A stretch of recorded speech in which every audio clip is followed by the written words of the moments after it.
अच्छा, मैं आपसे ये जानना चाहता हूँ देवकीनंदन जी कि हम सनातन धर्म की स्थापना की बात करते हैं, पुनर्स्थापना की बात करते हैं, सालों से, वर्षों से, हजार सालों से ऐसा क्यों हो रहा है कि सनातन धर्म की पुनर्स्थापना करने की ज़रूरत पड़ती है, या वो शंकराचार्य को पड़े या फिर वो आप जैसे धर्मगुरुओं की जिम्मेदारी बन जाए? सनातन की कोई स्थापना नहीं है, वो तो भगवान ही कर सकते हैं। पुनर्स्थापना कोई सनातन मिट ही नहीं सकता। पहली बात तो ये समझ लीजिए, सनातन है क्या? सनातन कोई हवा नहीं है कि अभी चल रही है थोड़ी देर बाद में बंद हो जाएगी। ये कोई मजहब नहीं है, ये कोई पंथ नहीं है, ये धर्म है। और कुछ लोग कहते हैं धर्म नहीं है, जीवन शैली है।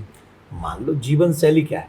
धर्म ही है। उसमें कहा गया कि भाई तुम असत्य मत बोलो, तो जीवन में असत्य मत बोलो, जीवन शैली हो गई। चोरी मत करो, जीवन शैली हो गई। टाइम पे सो, जीवन शैली हो गई। सुबह ब्रह्म मुहूर्त में उठ जाओ, टाइम शैली हो गई। तो है तो जीवन शैली, लेकिन निर्धारित है, फिक्स है। जैसे क्लास में कितने बजे किसकी क्लास लगेगी, वो सब फिक्स है। वैसे ही सनातन धर्म है। और ये सनातन माने कृष्ण है, कृष्ण माने सनातन है। ये एस धर्म सनातन, जो तीनों कालों में कभी बाधित नहीं होता। तीनों कालों में कभी भी बाधित नहीं होता। भूत, भविष्य और वर्तमान, प्रेजेंट, फ्यूचर एंड पास्ट, इन तीनों कालों में जो बाधित ना हो। अगर हम इसको कह देंगे बहुत पुराना है, तो मतलब पुराना है तो बूढ़ा भी होगा, बूढ़ा होगा तो मरेगा भी। कोई चीज अगर पुरानी है तो बूढ़ी होगी, बूढ़ी होगी तो मरेगी।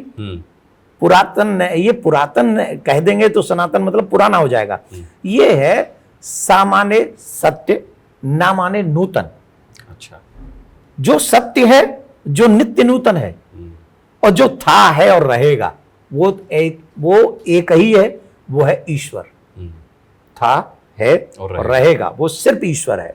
ईश्वर ही कृष्ण है, कृष्ण ही ईश्वर है, वो ब्रह्म ही हमारा धर्म है। उसी के, इसका मतलब है सनातन ही कृष्ण है, कृष्ण ही सनातन है, मतलब कृष्ण धर्म है।